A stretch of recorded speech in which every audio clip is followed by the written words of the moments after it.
میدونی از زندگیم راضی بودم.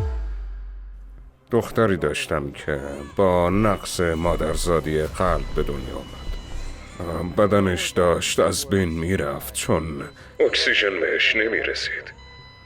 منو از اتاق بیرون کردن. مستقیما رفتم به سمت اتاق نماز بیمارستان. گفتم خدایا اگه وجود داری به کمکت نیاز دارم.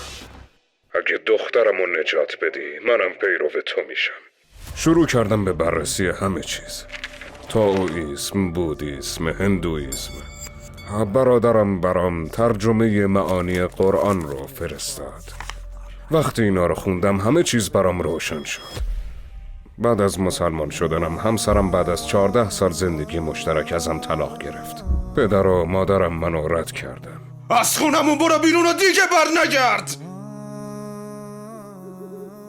یک شب این خوابو دیدم که در حضور پیامبر صلی الله علیه و آله و سلم بودم و به سمت کوه اشاره کردن و گفتن به سمت کوه برو، به سمت کوه.